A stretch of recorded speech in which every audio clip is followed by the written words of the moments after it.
أعوذ بالله من الشيطان الرجيم بسم الله الرحمن الرحيم إن الله وملائكته يصلون على النبي يا أيها الذين آمنوا صلوا عليه وسلموا تسليما شكر درود إبراهيم পড়েন اللهم صل على محمد وعلى آل محمد كما صليت على إبراهيم وعلى آل إبراهيم إنك حميد مجيد اللهم بارك على محمد وعلى آل محمد كما باركت على إبراهيم وعلى آل إبراهيم إنك حميد مجيد সকল প্রশংসার মালিকানা কার? এ বিশাল আকাশ কার? জমিন কার? আমরা কার? আইন চলবে কার? প্রশংসা করবেন কার? সে আল্লাহর জন্য সকলে পড়েন আলহামদুলিল্লাহ রব্বানা লাকাল হামদ হামদান কাসীরান তাইয়িবান মুবারাকান ফীহি প্রশংসা করলাম কার? লাভ হয়েছে কার? আলহামদুলিল্লাহ পড়েন। আল্লাহ পাকের প্রশংসা করলে নিয়ামত বাড়ে না কমে? বাড়ান কে? নিয়ামত বাড়াবার ক্ষমতা কার? আল্লাহ পাকের। তিনি নিয়ামত দেন, তিনি আবার নিয়ামতের শুকরিয়া না করলে শাস্তিও দেন। লা ইন শাকারতুম লা আযীদান্নাকুম ওয়া লা ইন কাফারতুম ইন্না আযাবি লাশাদীদ। আল্লাহ পাক বলছেন তোমরা যদি আমার নিয়ামত খেয়ে শুকরিয়া করো আমি বাড়ায় দেব, যদি না শুকুর করো তাহলে তোমাদের জন্য আমার আযাব এবং গজব আছে। আপনারা যারা মুরব্বী আছেন, আজ থেকে 50 বছর 40 বছর 30 বছর আগে বাংলাদেশে ফার্মের মুরগি নামে কোনো মুরগি ছিল? কথা কয় না। এখন আছে না নাই? কে দিছে? চাষের মাছ এখন কম না বেশি?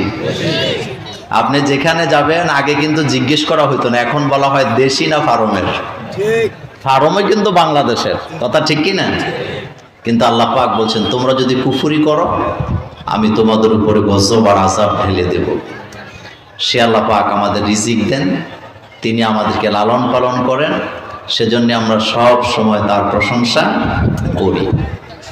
তা আমরা দোয়া করছি আল্লাহ পাক দয়া করে আজকের এই কোরআনের মাহফিলকে আপনি কবুল করেন। যে যত দূর থেকে এসছে আল্লাহ সকলকে কদমে কদমে নেক দান করে দেন। এই অঞ্চলে জানা অজানা নতুন পুরাতন যত কবর আছে আল্লাহ দয়া করে সকল কবরে আযাব মাফ করে দেন।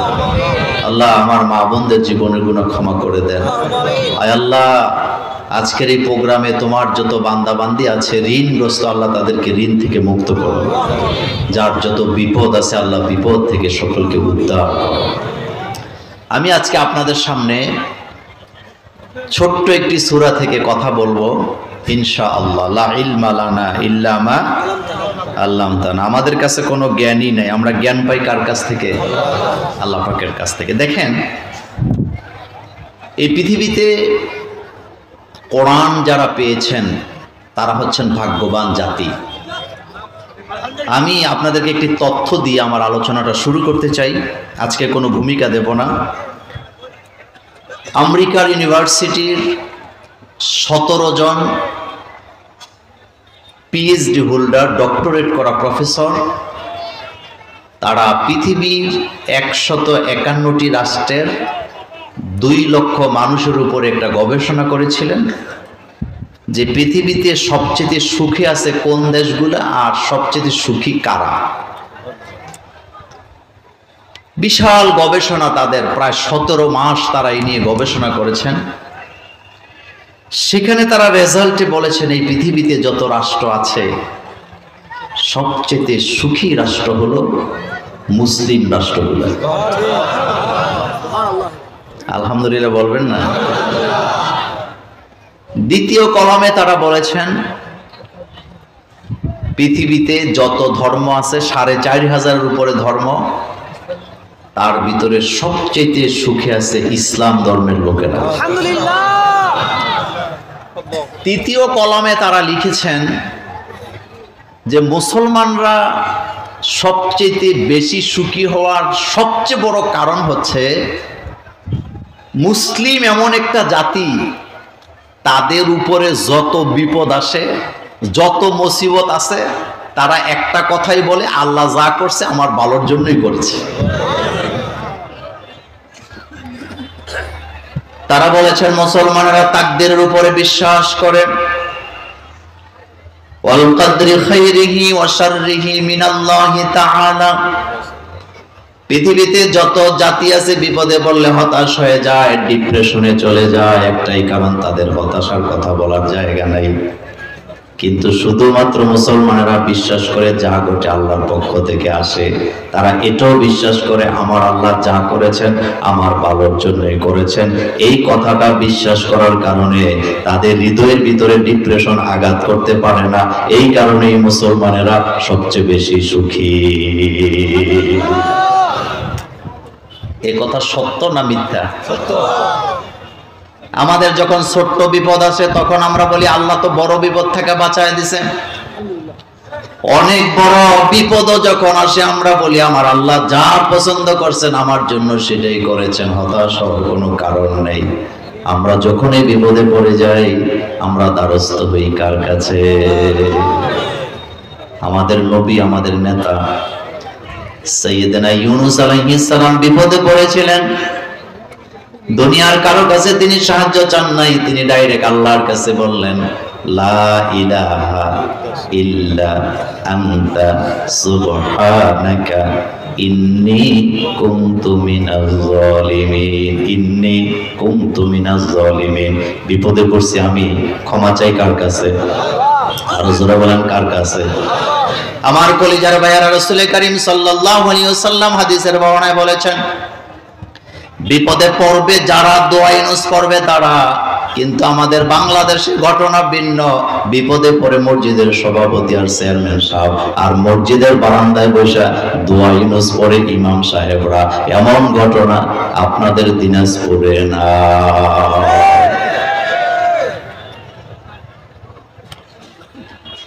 মসজিদের সভাপতি সাহেব কোটি কোটি টাকার মালিক, বিপদে পড়ছে। এলাকার মসজিদের ইমাম সাহেবকে ফোন করে বলে দিছে হুজুর বড় বিপদে আছি, 10,000 টাকা পাঠাইলাম, 20 কেজি জিলাপি পাঠাইলাম, একটু দোয়া ইউনুস করে দিয়েন। এখন আপনাদের কাছে প্রশ্ন হয় না, এখানে অনেক আলেম ওলামা আছেন, দোয়াই কুনুতের ভিতরে যে দোয়াটা আমরা করি লা ইলাহা ইল্লা আনতা সুবহানাকা ইন্নী কুনতু মিনাজ জালিমিন, এই কুনতু এটা ওয়াহিদ না জমান? হুজুররা বলেন 1 বছর না বহু বছর? 1 বছরের দোয়া। আল্লাহ আমি বিপদে পড়ছি, আমি আমার নফসের উপরে জুলুম করেছি। এখন আপনার কাছে আমার প্রশ্ন, বিপদে পড়লেন যিনি দোয়া ইউনুস পড়ার কথা ছিল তিনি, কিন্তু তিনি আর দোয়া ইউনুস পড়ে না। এখন 10 জন হুজুর বসে বসে দোয়া ইউনুস পড়তেছে, আর ফেরেশতারা বোধহয় আইসা আইসা বলতেছে মোল্লারা করে কি দেও, বিপদে পড়ছে ঘুষখোর আর দোয়া ইউনুস পড়ে মোল্লারা। তবে মোল্লাদের 3টা লাভ আছে এখানে। কয়টা? আমিও কিন্তু মোল্লা, এই জন্য আমি আমারে নিয়েই বলি। বিপদে পড়ছে মসজিদের সভাপতি, চেয়ারম্যান, মেম্বার, এমপি, মন্ত্রীরা। আমরা যখন দোয়া ইউনুস পড়ি তাকে দেখেন দোয়া ইউনুসের ভিতরে জিলাপিও আমার, টাকাও আমার, দোয়াও আমার। ইন্নী কুনতু মিনাজ জালিমিন। তো দোয়া কার? কথা কয় না বাঙালি। দোয়া কার? আমার। ইন্নী কুনতু মিনাজ জালিমিন। কথাটা এই জন্য বললাম, আমার দেশে কিছু মানুষ আছে আল্লাহর কোরআনের আইনকে ভালোবাসে না, আল্লাহর কোরআনকে পছন্দ করে না, চোরের হাত কাটার আইন তার কাছে ভালো লাগে না, কিন্তু দোয়া ইনুস ভালো লাগে, জিলাপি দিয়া বিপদ মুক্ত হতে চায়, এমন বেয়াদব আছে না?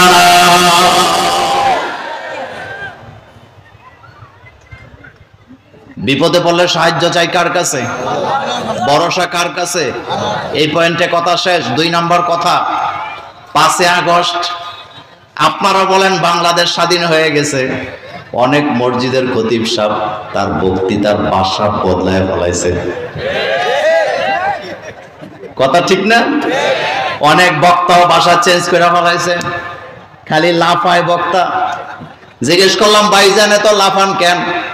কয় হুজুর আপনি কি দেখেন না আমরা স্বাধীন হয়ে গেছি, এখন আর আমাদের কোনো ভয় নাই। আমি হাসি দিয়ে কই এখনো স্বাধীন হন নাই। মুছে তেল দেন না। আমি ভিন্ন জায়গা থেকে আপনার ব্রেনে একটু টাচ করে দিয়ে যাই। 5 আগস্ট আপনি এখনো স্বাধীন হন নাই, কারণ 5 আগস্ট যেটা হয়েছে সেটা শুধুমাত্র গণবিপ্লব হয়েছে, কিন্তু 90% মুসলমানের দেশে এখনো আমরা ইসলামের বিপ্লব ঘটাতে পারি না। পারছি না? আর আসতে বলেন, এখানে কি ইসলামের বিপ্লব হয়েছে? আপনি লাফান কেন?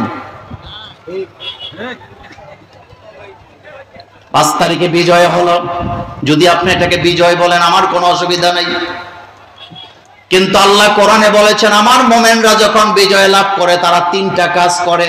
ফাসাব্বি, তারা তাসবিহ করে কার? বিহামদি, তারা প্রশংসা করে কার? আস্তাগফিরুহু, তারা তাওবা করে কার কাছে? কিন্তু 5 তারিখের বিজয়ের পরে তাসবিহ হয় নাই, প্রশংসাও হয় নাই, আল্লাহর কাছে তাওবাও করা হয় নাই, বরং দলে দলে টিসি চত্বরে রাস্তার মধ্যে যুবক যুবতীরা বুকের সাথে বুক লাগায়া কোলাকুলি করে ফেসবুকে ছেড়েছে, টুইটারে ছেড়েছে। এটা ইসলামের বিপ্লব হতে পারে না। এই জায়গায় জিনাকে প্রমোট করা আছে না? তাহলে আপনি কিভাবে বলেন যে আপনি বিজয় হয়ে গেছেন? আমার কলেজার ভাইয়েরা, যুবক যুবতীরা টিসি চত্বরে বুকে বুক লাগাইয়া ভিডিও বানায় বানায় সারে কয় বিজয় হয়ে গেছি। অন্য সারা মেয়েরা টেলিভিশনের পর্দায় এসে তারা সাক্ষাৎকার দিচ্ছে, কয় বিজয় হয়ে গেছি। আসলে বিজয় হয় নাই। তাহলে কি হয়েছে? এতদিন দাওয়াত দিতে পারেন নাই, এখন শুধু দাওয়াত দেওয়ার সুযোগ দিছে কে? এই দাওয়াত দেওয়ার সুযোগ যদি কাজে লাগাতে না পারেন, এই 5 তারিখের বিজয়ের কোনো লাভ আমাদের জন্য নাই।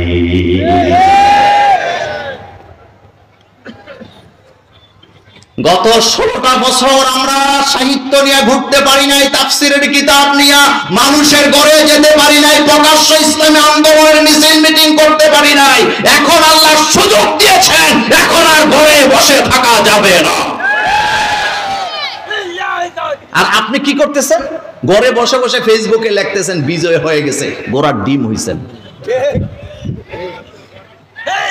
রাসূল কারীম সাল্লাল্লাহু আলাইহি ওয়াসাল্লাম, আল্লাহ রাসূলকে আল্লাহ ভালোবাসেন কম না বেশি? একটু জোরে বলবেন। আমাদের বাচ্চাদেরকে আমরা ভালোবাসি কি বাসি না? বাপ মার কাছে বাচ্চাদের 2টা জিনিস খুব প্রিয়, একটা হলো বাচ্চাদের খাওয়া, আর একটা হলো বাচ্চাদের ঘুম। বাচ্চা যত খাইতে চায় মা বাপ তত দিতে চায়, বাচ্চা যত ঘুমাইতে চায় মা বাপ তাকে তত ঘুমাইতে দিতে চায়। এখন আপনাদের কাছে আমি জানতে চাই, আমরা আমাদের বাচ্চাগুলোকে ভালোবাসি, সেজন্য তাদেরকে বেশি বেশি খাওয়াই, বেশি বেশি ঘুমাইতে দেই। আল্লাহ রাসূলকে আল্লাহ আমাদের বাচ্চাগুলোকে আমরা যত ভালোবাসি, তার চাইতে রাসূলকে আল্লাহ ভালোবাসে কম না বেশি? কত বেশি? অনেক বেশি। এটা জোরে বলেন, কত বেশি? অনেক বেশি। নবী ঘুমায়, আল্লাহর কাছে ভালো লাগে। যেই নবী ঘুমাইলে ডাকা জায়েজ নাই, বেয়াদবি হয় নবীর সাথে। যেই নবী রোমের ভিতরে দরজা লাগায় রাখলে নাম ধরে ডাকা যায় না, যেই নবীর সামনে জোরে কথা বলা যায় না, যেই নবীর সামনে হাঁটা যায় না, সেই নবী চাদর গায়ে দিয়া নাকে মুখের উপরে ঢাকনা দিয়া ঘুমাচ্ছেন। আমার আল্লাহর কাছে বোধহয় ঘুমটা ভালো লাগে নাই। লাগে কি লাগে না? হ্যাঁ, লাগে কি লাগে না? আল্লাহ রাসূল কাপড় জড়ায় দিয়ে ঘুমাচ্ছেন, আল্লাহ ডাক দিছেন ইয়া আইয়ুহাল মুদ্দাসসির। কার কথা? মোল্লার কথা না আল্লাহর কথা? ইয়া আইয়ুহাল মুদ্দাসসির কুম ফাআনজির ওয়া রাব্বাকা ফাকাব্বির ওয়া সিয়াবাকা ফাতাহহির ওয়ার রুজজা ফাহজুর। ও বস্ত্র আচ্ছাদনকারী, তোমার আমি কাপড় জড়ায় ঘুমানোর জন্য দুনিয়াতে পাঠাই নাই, উঠো, কুম তুমি উঠো, ফাআনজির তুমি মানুষকে সতর্ক করো। 5 তারিখের পরে যেটা হয়েছে, আমার আল্লাহ আমাকে সুযোগ দিছে, এতদিন দিনের কথা বলতে পারি নাই, আল্লাহর কোরআনের আইনের কথা বলতে পারি নাই, এখন এই সুযোগ এসে, এখন আর ঘুমানো যাবে না, এখন আর ঘরে বসে থাকা যাবে না। বাংলাদেশের প্রত্যেকটা ঘরে ঘরে ইসলামী আন্দোলনের দাওয়াত দেওয়ার দরকার আছে না?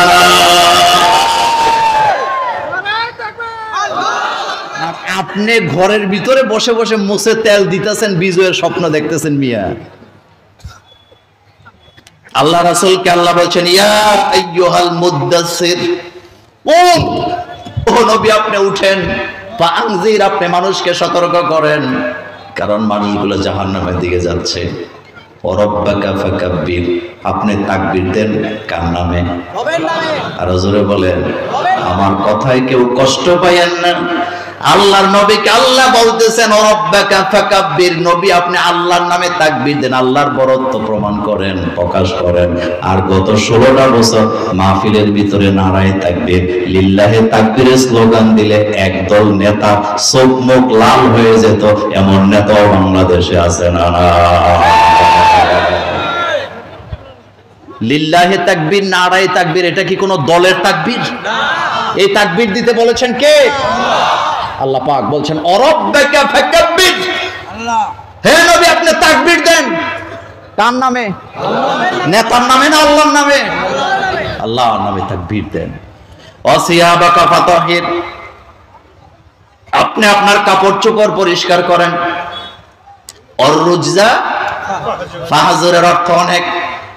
এক অর্থ হলো অপবিত্রতাকে ছাড়েন, একাকিত্বকে ছাড়েন, আপনি মানুষের কাছে যান, আপনি মানুষকে ভালোবাসেন, আপনি মানুষকে ভালোবাসা দেন, মানুষ আপনাকে কলিজা দেয়া ভালোবাসে। ইসলামী আন্দোলনের নেতাদের ভিতরে এই নৈতিকতাটা আছে না? না। এই পয়েন্টে আমার কথা শেষ। তাইলে 5 তারিখে গণবিপ্লব হয়েছে, কিন্তু ইসলামী বিপ্লব, আর ইসলামী বিপ্লব না হওয়া পর্যন্ত বিজয় উদযাপন করা যাবে। আজকের মাহফিল থেকে জনতাকে জানাতে চাই, বাংলাদেশে ইসলামী বিপ্লব ঘটাবার জন্য গণতান্ত্রিক পন্থায় শান্তিপ্রিয় নির্বাচনের মাধ্যমে বাংলাদেশে কোরআনের রাজ কায়েম হোক। আমরা কি চাই? 2 হাত উঁচু করো, আমার আল্লাহকে দেখায় দাও।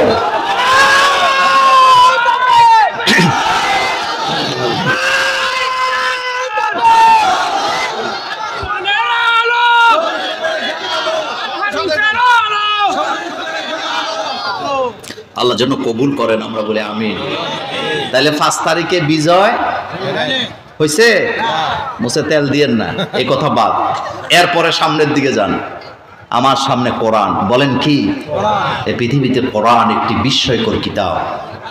এই পৃথিবীতে যত ধর্মের লোক আছে, কোন ধর্মের লোকেরা তাদের কিতাবকে মুখস্থ করতে পারে না। কিন্তু 2023 সালের জরিপে বলা হয়েছে সারা পৃথিবীতে 6.5 কোটির উপরে হাফেজে কোরআন আছে। 10 পারা 20 পারা আরো অনেক আছে। কমপ্লিট হাফেজের সংখ্যা বর্তমান পৃথিবীতে 6.5 কোটির উপরে। কেন কোরআন এত সহজ মুখস্থ করা, সেটাই বলে আলোচনায় ঢুকতে চাই। রাসূল কারীম সাল্লাল্লাহু আলাইহি ওয়াসাল্লামের উপরে যে কিতাবটা আল্লাহ নাযিল করলেন, এই কিতাবের বৈশিষ্ট্যের ব্যাপারে আল্লাহ রাসূল নিজেই বলেছেন, মান ক্বালা বিহি সাদাকা, কোরআন দিয়ে যারা কথা বলে তারা সত্য কথা বলে। ওমান হাকামা বিহি আদালা, যারা কোরআন দিয়ে বিচার করে তারাই ন্যায় বিচার করে। আমার কথায় কষ্ট পাইয়েন না, আমার বাংলাদেশে যারা বিচার করে কোরআন পড়া তো দূরের কথা, কোরআন বুঝেও না এমন বিচারক গ্রামে গঞ্জেও আছে না না।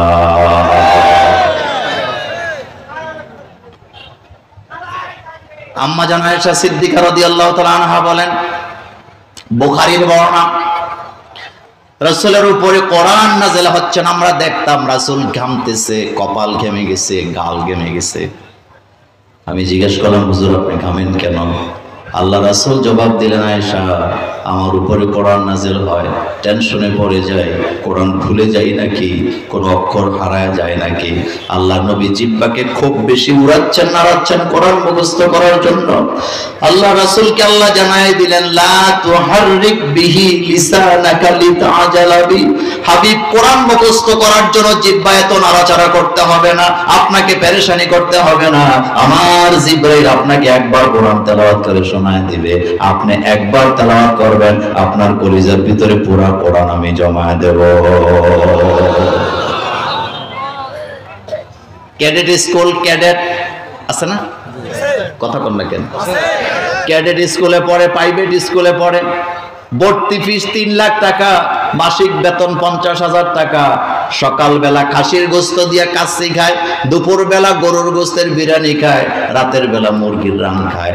এরপরও ফার্স্ট ডিভিশনে ফেল মারে এমন ছাত্র ছাত্রী আছে না না? কিন্তু আল্লাহর কোরআনের বেলায় ভিন্ন। আপনি তাকায় দেখেন, হেফজখানায় যায় দেখবেন সকালবেলার নাস্তা হলো ভাত আর পাতলা ডাল। আপনাদের দিনাজপুরে কি বলে? পাতলা ডাল। কথা কন না কেন? এটা হোটেলের ডাল না, এটা মাদ্রাসার ডাল। যাইয়া দেখবেন ডাল খুঁজে পাবেন না। কথা কি ঠিক বললাম? কালকে সকালে যাবেন, মাঝে মধ্যে হেফজখানায় যাবেন, এই বাচ্চাগুলা পাতলা ডাল তাও মুসুরি খুঁজে পাওয়া যায় না,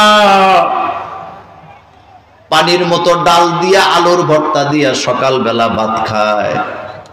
এত বড় কোরআন, এই পাতলা ডাল খাইয়া 5 মাসে 6 মাসে 30 পারা কোরআন হেফজ করে। হাজার হাজার ঘটনা আছে না? এটা কোরআন সংরক্ষণের ওয়াদা কার? এটা কোরআন সংরক্ষণের ওয়াদা। আল্লাহ পাক কোরআনকে এমন এমন জায়গায় সংরক্ষণ করেছেন যেই জায়গা থেকে কোরআনকে মুছে দেওয়ার ক্ষমতা কারো নাই। এই পৃথিবীতে কোন কিতাবের বিরুদ্ধে এত ষড়যন্ত্র হয় নাই যত ষড়যন্ত্র কোরআনের বিরুদ্ধে হয়েছে। এখন বোধহয় নাই। আর জোরে বলেন, এখন বোধহয় নাই। আপনাদের দিনাজপুরে নাই। যারা ষড়যন্ত্র করে তারা বোকা, তারা মূর্খ, কারণ তাদের বোঝা উচিত এই কোরআনের মালিকানা কার। আরে ভাই, আমরা মোল্লারা হইলাম কেয়ারটেকার। কেয়ারটেকার বুঝেননি আপনারা? মানে পাহারা দেই শুধু, মালিককে। আপনাদের মনে আছে আব্রাহা যখন কাবাগর ভাঙতে আসছিলেন, আব্দুল মুত্তালিব রাসূলের দাদা, তিনি গেছিলেন আব্রাহার সাথে কথা বলার জন্য। তিনি কাবার ব্যাপারে একটা কথাও বলেনি, তিনি অন্য উটের ব্যাপারে কথা বলছে যে আমার এলাকার উট সব আপনার লোকেরা চুরি করছে, এগুলা ফেরত দেন। আব্রাহা বলতেছে, আমি তো উট তো আমার উদ্দেশ্য না, আমার উদ্দেশ্য হলো কাবাঘর ভাঙতে এসেছি, কাবার ব্যাপারে কি আপনার কোনো কথা নাই? আব্দুল মুত্তালিব হাসি দিয়ে বলল, এই কাবার মালিক আমি নই, এই কাবার মালিক উপরে। সুবহানাল্লাহ ভাইজি। তা আপনি কে? আমি হলাম কেয়ারটেকার, আমার কাছে চাবি থাকে, আমি চাবি দিয়ে খুলি, আবার আমি তালা লাগাই। তা আপনি যদি কাবাঘর ভাঙতে যান, কাবার মালিক আপনার সাথে বুঝা পরামর্শ করবে আপনার সাথে কি আচরণ করা লাগবে। আব্রাহা মনে মনে ভাবছিলেন যুদ্ধ ছাড়া বিজয়, ভোট ছাড়া। কথা কন না কেন? সুবিধা ভালো না খারাপ? ভালো সুবিধা। মোছে তেল দিতেছে, সকালবেলা সুবে সাদেকের সময় যায় কাবাঘর ভাঙবে। সূর্য ডোবার পর আল্লাহ পাক নোটিশ জারি করলেন, ওয়া আরসালা আলাইহিম তায়রান আবাবিল। পড়তে ইচ্ছা করে না? পড়েন, ওয়া আরসালা আলাইহিম তায়রান আবাবিল তারমিহিম বিহিজারাতিন মিন সিজিল ফাজআলাহুম কাআসফিন মাকুল। ওয়া আরসালা আলাইহিম তায়রান আবাবিল। আবাবিল পাখি পাঠালাম। আবাবিল মানে হলো যাকে যাকে আমি ছোট্ট ছোট্ট পাখির জাক পাঠায় দিলাম। দুই পায়ে দুই দানা, মুখে একটা দানা, উপর থেকে ছুড়ে দিল। হাতিও শেষ, অস্থি বাহিনীও শেষ, আবরাহাও শেষ, মাটির সাথে মিশায় দিছে কে? প্রত্যেকটা বিজয়ের ইতিহাস এভাবে আসে। আমাকে কেউ খারাপ চোখে দেখেন না, আমার কথায় কষ্ট পাইয়েন না। 5 তারিখ সকাল 11টা পর্যন্ত ঢাকা শহরে কোনো মানুষ দেখা যায় নাই। 11টার পরে যাকে যাকে ছেলে মেয়ে মানুষগুলা কোথায় থেকে আসলো আজও খুঁজে পাওয়া যায় না। কথা কি ঠিক বললাম? বিজয় কে দেয়? বিজয় কে দেয়? আল্লাহ পাক। কোরআনের সাথে যারা বেয়াদবি করে তাদের বোঝা উচিত, এই কোরআন মোল্লারা তৈরি করে নাই। কোরআন কার কথা? ওয়া ইন কুনতুম ফি রাইবিম মিম্মা নাযালনা আলা আবদিনা ফাআতু বিসূরাতিন মিন মিসলি। কোরআন নিয়ে যদি সন্দেহ করো, আমার বান্দার প্রতি যে কোরআন আমি নাযিল করছি, তোমার কাছে যদি সন্দেহ হয়, কোরআনের মতো করে সূরা বানাও। 1400 বছর হয়ে গেছে, একটা আয়াত বানাবার ক্ষমতা কারো নাই। রাসূলের উপর আল্লাহ কোরআন নাযিল করলেন। কেন করলেন?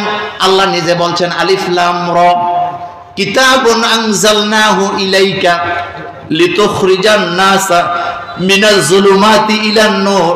ও নবী, আপনার উপর আমি কিতাব নাযিল করলাম যাতে করে মানব মণ্ডলীকে আপনি অন্ধকার থেকে আলোর রাস্তাটা দেখায় দিতে পারেন। তাহলে কোরআন যেখানে আছে আলো সেখানে আছে না? না। কোরআন ছাড়া মানুষগুলি কতটা অন্ধকারে তার একটা বাস্তব প্রমাণ দেই। আজকে একটা পত্রিকা পড়তেছিলাম, আপনারা সজাগ আছেন তো? পত্রিকায় দেখলাম বাংলাদেশে বর্তমানে যে সমস্ত নেতা নেত্রীরা জেলখানায় আছে তাদের দিন কাটে কিভাবে। আগে তো মোল্লারা জেলখানায় আছিল, তো মোল্লা যায় যেখানে মোল্লাগিরি করে।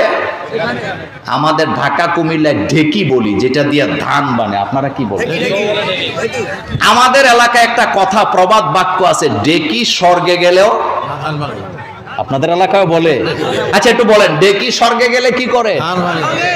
আগে তো হুজুররা জেলখানায় আসিল, ইসলামী আন্দোলনের নেতারা জেলে আসিল, জেলখানায় বসে বসে তাহাজ্জুদ, কোরআনের তালিম, তারবিয়ত, ইসলামী আন্দোলনের দাওয়া। জেল থেকে যে বাইর হইছে সব ইসলামী আন্দোলনের কর্মী। কিন্তু বর্তমানে যারা জেলে আছে তারা জেলখানায় করেটা কি? এটা একটা পত্রিকাতে আজকে কলাম আসছে। হেডলাইনটা দেখার পরে আমার খুব কৌতূহল জাগছে, একটু পড়া দেখি জিনিসটা কি। পরে দেখলাম ভিতরে লেখা, বর্তমান নেতাদের কারো মন ভালো নাই, তো কি করে? কয় জেলখানায় বসে বসে লুডু খেলে, তাস খেলে। এখনো শেষ হয় নাই, আরেকটা কাজ করে, তারা নাকি তামিলনাড়ু ছবি দেখে। যুবকরা কথা কয় না কেন? কি দেহে? তা আমি একজনের জিগেলাম, ভাই তামিলনাড়ু সিনেমাতে কি দেখায়? হুজুর ঘুষে ঘুষি।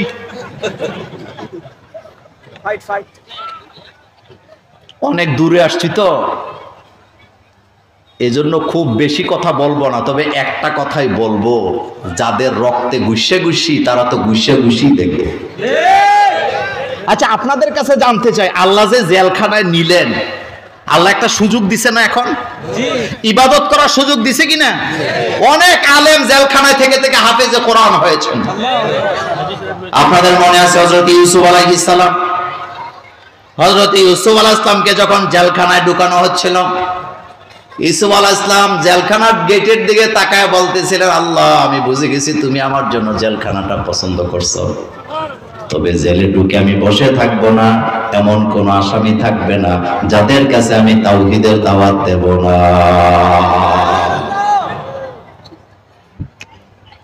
শুধু মিলাবেন জাতে জাত মিলি কিনা। বিনা কারণে আলেমদের পায়ে ডান্ডা বিড়ি পরাইয়া বছরের পর বছর জেলে রাখার পরও মনকে ভেঙে দেওয়া যায় না। তারা সেখানে তাহাজ্জুদ পড়েছেন, কোরআন হাফজ করেছেন, ইসলামী আন্দোলনের দাওয়াত দিয়েছেন, আর এখন চোর আর বাটপারেরা জেলখানায় বসে লুডু খেলা শুরু করে দিয়েছে। এতদিন খেলছে আমাদের জীবন নিয়ে, কথা কর না কেন?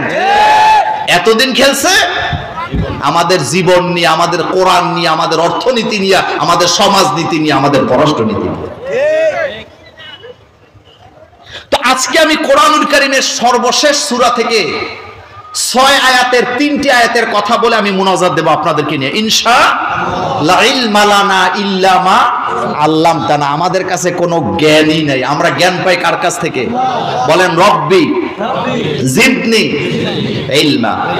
এবার আমার সাথে পড়েন আউযু বিল্লাহি মিনাশ শাইতানির রাজিম বিসমিল্লাহির রহমানির রহিম قل أعوذ برب الناس পড়তে ইচ্ছে করে না পড়েন قل أعوذ برب الناس ملك الناس إله الناس من شر الوسواس الخناس الذي يوسوس في صدور الناس من الجنة والناس। সূরার নাম সূরাতুন নাস। নাস শব্দের অর্থ হলো মানুষ। মানুষ বললে দিনাজপুরের মানুষ বুঝায় না, সারা পৃথিবীর মানুষ বুঝায়। মানুষ বললে শুধু মুসলিম জাতিকে বুঝায় না, সারা পৃথিবীর মানুষকে বুঝায়। এই সূরাটিতে আয়াত সংখ্যা 6, রুকু 1। সূরাটা নাযিল হয়েছে মক্কায়। বলেন তো সূরার নাম কি? নাস অর্থ কি? আয়াত কয়টা? রুকু কয়টা? নাযিল হয়েছে কোথায়? এই সূরার শিক্ষা হলো 6টা। কয়টা? প্রথম 3 আয়াতে 3টা, পরের 3 আয়াতে 3টা। প্রথম 3 আয়াতের শিক্ষা 1 নম্বরে রুবুবিয়ত। বলেন কি? আলেম ওলামারা বলেন কি? রুবুবিয়ত। 2 নম্বরে মালিকিয়ত বা মুলকিয়ত। 3 নম্বরে উলুহিয়ত বা ইলাহিয়ত। কয়টা হয়েছে ভাই বলেন তো কয়টা? 1 নম্বরে হচ্ছে রুবুবিয়ত, আমাদের রব কে? সবাই চিল্লায় বলো আমাদের রব কে? এটা হলো কুল আউযু বিরব্বিন নাসের প্রথম আয়াতের শিক্ষা। 2 নম্বর আয়াতের শিক্ষা হচ্ছে মালিকিন নাস, মানুষের মালিক কে? আর 3 নম্বর আয়াতের শিক্ষা হলো ইলাহিন নাস, মানুষের ইলাকে। তাহলে রুবুবিয়ত, মালিকিয়ত, ইলাহিয়ত, এই 3টার উপরে 3টা পয়েন্ট বলে আমি আমার আলোচনাটা জবনিকা টানবো ইনশাআল্লাহ। আমার কলেজার ভাইয়েরা,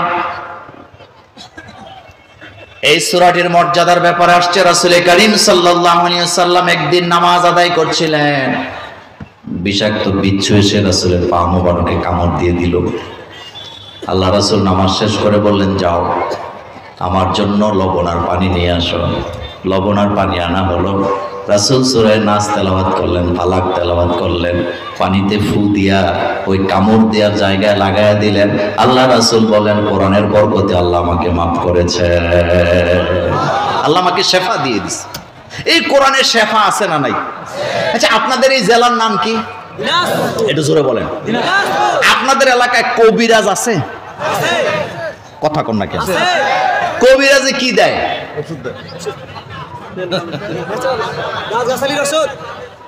তাবিজ দেয় না? তো হেডা কর না কিনলেই তাবিজ দেয় না? কথা কয় না? আচ্ছা, তাবিজের পেছনে পুরুষেরা বেশি দৌড়ায় না নারীরা বেশি দৌড়ায়? আজকের মাহফিলে মাহবুব নাই। রাসূল করিম সাল্লাল্লাহু আলাইহি ওয়াসাল্লাম বলছেন, মান তাআল্লাকা তামিমাতান ফাকাদ আশরাক। যারা তাবিজের সাথে সম্পর্ক রাখবে তারা আল্লাহর সাথে শিরিক করলো। ভালোবাসার তাবিজ, ভালোবাসার আংটি, লাখপতি হওয়ার আংটি বাজারে বাজারে আছে না? আচ্ছা, আপনার কাছে একটা প্রশ্ন আমার। আপনাদের দিনাজপুরের বাজারে একটা লোক আংটি বেচতেছে, লাখপতি হওয়ার আংটি। তার কাছে 10,000 আংটি আছে, অথবা 500 আংটি আছে, অথবা 100 আংটি আছে। এক একটা আংটির দাম 100 টাকা। সে আপনাকে ডাকতেছে 100 টাকার আংটি দিয়ে লাখপতি হওয়া যায়। এখন আপনার কাছে জানতে চাই, তার আংটি দিয়ে যদি লাখপতি হওয়া যাইতো তাইলে সে হকারি করে কেন? কথা কন না কেন? আংটি দিয়ে যদি লাখপতি হওয়া যায় তাহলে যে আংটি বিক্রি করে সে হয়তো বাংলাদেশের সেরা করদাতা। কথা বুঝাইতে পারি নাই? আচ্ছা, সম্পদ কে দেয়? দুনিয়ার সব নবীরা সম্পদ চাইছে কার কাছে? পড়েন, রব্বানা আতিনা। সবাই রব্বানা আতিনা ফিদ দুনিয়া হাসানাতাও ওয়া ফিল আখিরাতি হাসানা ওয়া কিনা আযাবান নার। সম্পদ যদি চাইতে হয়, চাইতে হবে কার কাছে? আমার কলিজার বের, এবার খেয়াল করেন, আল্লাহ কোরআনের ব্যাপারে বলছেন, অনুনাজ্জিলু মিনাল কোরআন মা হুয়া শিফা। এই কোরআনের ভিতরে তোমাদের জন্য আমি শিফা দিয়েছি। ওই দিকেও যাব না, আমি আমার মূল আলোচনায় যেতে চাই। রাসূল করিম সাল্লাল্লাহু আলাইহি ওয়াসাল্লামকে ইহুদিরা জাদু করলেন। রাসূলের চুল চুরি করে নিয়া গিট দিয়া কুয়ার ভিতরে ফেলে দিছে। রাসূলের কোনো কিছু মনে থাকে না জাদুর আসরে। আল্লাহ 2টা সূরা দিলেন, রাসূলকে প্রতিনিয়ত তেলাওয়াত করলেন। আল্লাহ রাসূলকে জাদু মুক্ত করে দিলেন কে? এটাই হলো সত্য কথা। তো এই সূরার প্রথম আয়াতে আল্লাহ পাক বলছেন, কুল, হে নবী আপনি বলেন, আউযু বিরাব্বিন নাস, আমি আশ্রয় চাই মানুষের রবের কাছে। এক কথায় জবাব দিবেন, মানুষের রবকে? রব শব্দের বাংলা অর্থ হলো প্রতিপালক, যিনি লালন পালন করে, সৃষ্টিও করেন যিনি, লালন পালনও করেন তিনি, সব খাবার দেন তিনি, হেদায়েতের রাস্তাও দেন তিনি। তিনি হচ্ছে আমাদের রব। আর এই রুবুবিয়ত নিয়ে নবীদের সাথে যুগে যুগে রাষ্ট্র ক্ষমতার দ্বন্দ্ব ছিল কি ছিল না? একটু মনোযোগ দিবেন। ফেরাউনের সাথে মূসা আলাইহিস সালামের যে দ্বন্দ্ব ছিল, প্রথম দ্বন্দ্বটা হইছে রব নিয়া। আপনারা কি সজাগ আছেন? কি নিয়া? রব। বলেন কি? রব। আপনি আমি যেন রবের ব্যাপারে ভুলে না যাই। তালিম দিয়েছেন আল্লাহ পাক আমাদেরকে, রুহের জগতে থাকা অবস্থায় তালিম করে দিয়েছেন। আমরা সবাই যখন রুহের জগতে ছিলাম, আল্লাহ পাক সেদিন আমাদেরকে প্রশ্ন করে তালিম দিছে, আলাস্তু বি রাব্বিকুম, আমি কি তোমাদের প্রভু নই? এই কথা কি সত্য না মিথ্যা? তালিমটা কেন দিছে সেদিন? কারণ আল্লাহ জানে দুনিয়াতে যাওয়ার পরে আমার রুবুবিয়ত নিয়ে একদলেরা উল্টা পাল্টা ব্যাখ্যা দিবে, আমাকে মানতে চাইবে না। সেজন্য রূহের জগৎ থেকে তালিম দিয়ে আল্লাহ দুনিয়াতে পাঠিয়ে দিয়েছে। আল্লাহ প্রশ্ন করেছেন, আলাস্তু বিরাব্বিকুম, আমি কি তোমাদের প্রভু নই? ক্বালু বালা, আমরা এক বাক্যে বলেছিলাম আপনি অবশ্যই আমাদের রব। আবার দুনিয়াতে আসার পরে রবের ব্যাপারে আল্লাহ আমাদেরকে তালিম দিলেন, আলহামদুলিল্লাহি রাব্বিল আলামিন। আবার যখন কবরে যাব, কবরের ভিতর রুবুবিয়তের ব্যাপারে আমাদের প্রশ্ন আছে না? মার রব্বুক, বলেন কি? বলেন কি? তাহলে রুবুবিয়ত নিয়ে যুগে যুগে দ্বন্দ্ব ছিল নাকি ছিল না? এখন বোধহয় নাই। এখন বোধহয় নাই। এক দলেরা রবের আইন চায়, আরেক দলেরা মানব রচিত আইন চায়।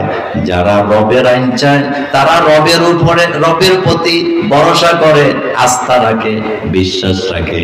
আর রবের প্রতি আস্থা বিশ্বাস রাখলে তাদের রাজনীতি করার কোনো অধিকার নাই, এমন সংবিধানও বাংলাদেশে আছে না?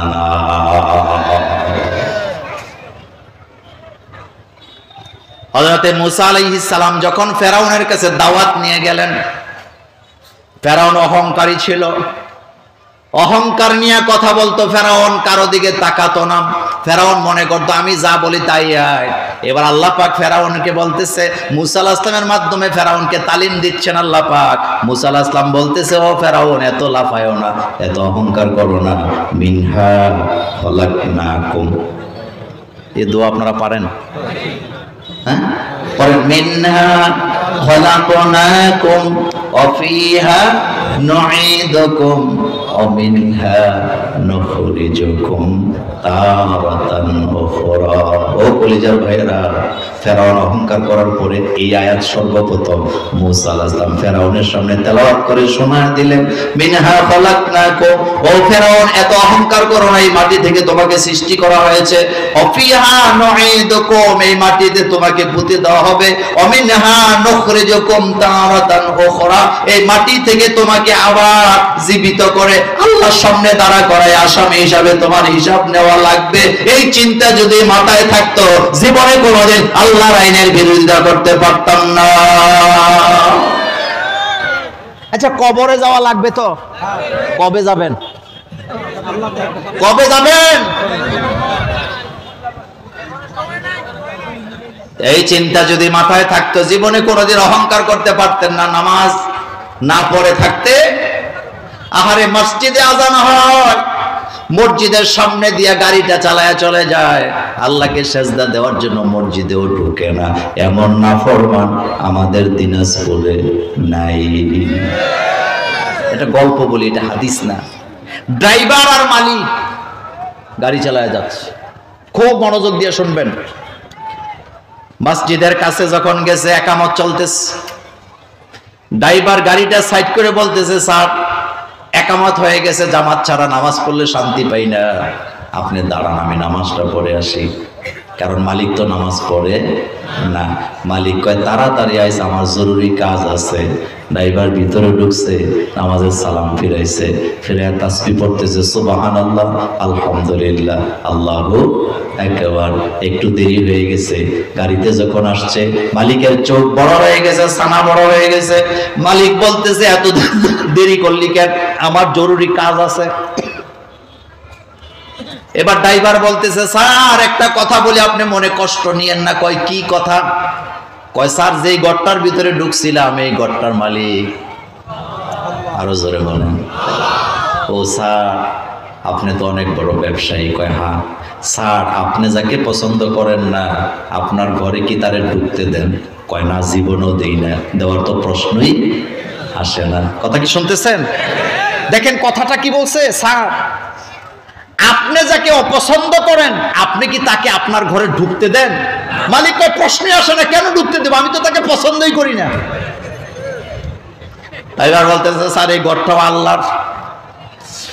আল্লাহ যারে পছন্দ করে না, তাকে এই ঘরে আল্লাহ ঢুকতে দেয় না। আর আল্লাহ যাকে পছন্দ করে, একবার ঢুকলে তারে আর বাইরে ভিতর দিতে চায় না। যার কারণে আমার দেরি হয়েছে। এবার মালিক বুঝে গেছে, আহারে আমাকেই তো কথাটা বলছে। এবার মালিক বলতেছে, তওবা করলাম, আজকের পরে আর নামাজ ছেড়ে দিব না। আজকের মাহফিলে যারা আসছেন, একটা কথা কপালে চুমু দিয়া বলে যায়, ইসলামের মানতে, মসজিদে যেতে, নামাজ আদায় করতে, আল্লাহর গোলামি করতে, আল্লাহর ভালোবাসার দরকার আছে না?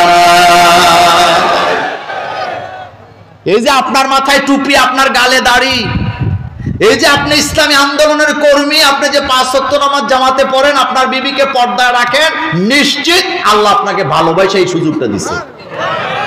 আল্লাহ ভালো না বাসলে আপনি নেক কাজ করতে। আপনার মতো কত মানুষ এখন দোকানে বুট খাইতেছে, কথা কর না কেন, বিড়িও খাইতেছে। আমি দেখে আসছি, আসতে পারে নাই, কিন্তু আপনাকে মাঝখানে এনে বসাইছে কে? শুধু বসাই নাই, আল্লাহ আপনাকে কানে কানে বলতেছে, তুই যাবি না ততক্ষণ, মোল্লা নাজিম শেষ করে না যতক্ষণ। মানে আমারটা দিয়ে আমি বললাম আর কি। এ কথা সত্য না মিথ্যা? কিন্তু আবার অনেকের কিন্তু শয়তানে গুতাইতেছে, চল বান্ধবীর যে একটা মেসেজ দিয়ে ঠিকটা আসতে কইলেন কেন? এরকমের পোলাপান আপনাদের এলাকায় নাই? বিয়ার আগে প্রেম টেম এদিকে হয় না।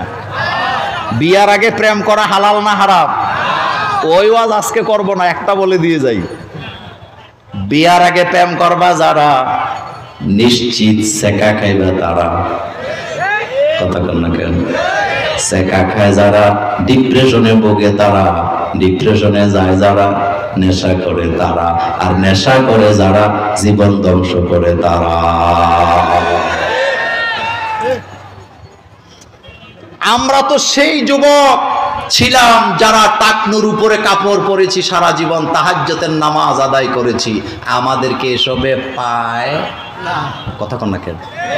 আর হাতে হুন্ডা বেচা বান্ধবীরে জন্মদিনে আইফোন কিনা দেয়।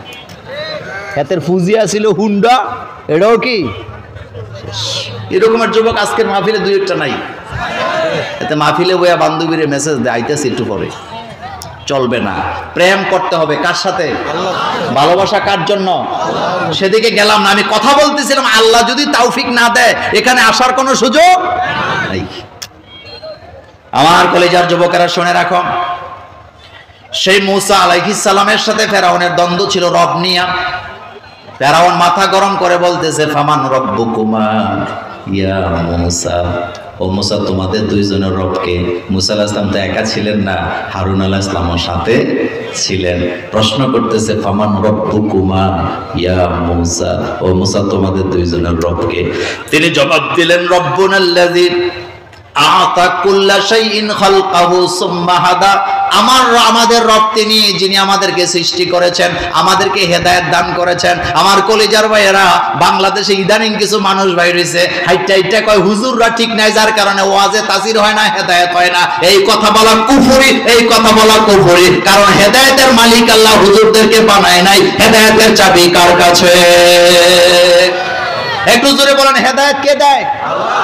হযরতে নূহ আলাইহিস সালাম তার ছেলেরে হেদায়েত দিতে পারে নাই, কারণ চাবি তার কাছে নাই। হযরতে লূত আলাইহিস সালাম তার স্ত্রীকে হেদায়েত দিতে পারে নাই, চাবি তার কাছে নাই। আপনার আমার নবী মুহাম্মদুর রাসূলুল্লাহ সাল্লাল্লাহু আলাইহি ওয়াসাল্লাম নিজের চাচাকে হেদায়েত দিতে পারে নাই, কারণ তার হাতে চাবি নাই। চাবি কার কাছে? নিজের আপন চাচাকে হেদায়েত দিতে পারে নাই। রাসূলের চাচা রাসূলকে ভালোবাসতো, আমরাও ভালোবাসি, কিন্তু তরিকা ভিন্ন। তরিকা আবুল আহাব রাসূলকে ভালোবাসতেন, কিন্তু জান্নাতি না জাহান্নামী। আরো জোরে বলে, কপালে হেদায়েত নেই। ইন্নাকা লা তাহদি মান আহবাবতা ওয়ালাকিন্নাল্লাহা ইয়াহদি মান ইয়াশা। হাবিব ভালোবাসা কাউকে আপনি হেদায়েত দিতে পারবেন না, কারণ হেদায়েতের চাবিটা কার কাছে? আমরা মোল্লারা হেদায়েতের মালিক নই, বিশ্বাস করেন। আমরা যদি হেদায়েতের মালিক হইতাম, আপনাদের মসজিদের খতিব সাহেব যদি হেদায়েতের মালিক হইতো, আপনার এলাকায় বেনামাজি খুঁজে পাওয়া যেত না। হুজুর ঠিক না? সবাইরে হেদায়েত দিয়ে দিত। আর আমি মোল্লা নাজিম যদি হেদায়েতের মালিক হইতাম, বাংলাদেশের 2 ম্যাডামরে আগে বোরকা পরাইতাম। কথা কন না কেন? আমি মোল্লা নাজিম যদি হেদায়েতের মালিক হইতাম, বাংলাদেশের ওই যে 94 মিলিয়ন ডলার চোর সব দিলে আমি হেদায়েত দিয়ে দিতাম। হেদায়েত কার কাছে? তা আপনি মোল্লাকে দোষ দেন কেন? মোল্লারা হেদায়েতের মালিক? মোল্লারা শুধু বলেন। মোল্লারা কি করে? রাসূলকে আল্লাহ পাক বলেন আপনি শুধু বলেন, শোনাবার দায়িত্ব কার? আচ্ছা, সেদিকে গেলাম না, কথা লম্বা। এবার বলেন আমাদের রবকে? আলহামদুলিল্লাহি রাব্বিল। তাহলে রুবুবিয়ত নিয়ে যুগে যুগে দ্বন্দ্ব আছে না নাই? মুসা আলাইহিস সালাম যখন বলেন আমাদের রব আল্লাহ যিনি আমাদেরকে সৃষ্টি করেন, ফেরাউনের মাথা গেছে গরম হইয়া। ফেরাউন বলতেছে আনা রব্বুকুমুল আ'লা, আমি তো বড় রব। আবার রব আসলো কোত্থেকে? আমি বৃষ্টি দেই, আমি বৃষ্টি থামাই, আমি মানুষকে মারি, আমি মানুষকে জীবন দেই। কত বড় নাফরমান! ইউযাব্বিহুনা আবনাআকুম ওয়া ইস্তাহইউনা নিসাআকুম। 40,000 মায়ের বুক খালি করছে এই ফেরাউন, ছোট্ট ছোট্ট বাচ্চাদেরকে হত্যা করেছেন। আমার কলিজার ভাইয়ারা, কিন্তু মূসা আলাইহিস সালামকে বাঁচায় রাখছে কে? দেখেন কি চমৎকার কথা।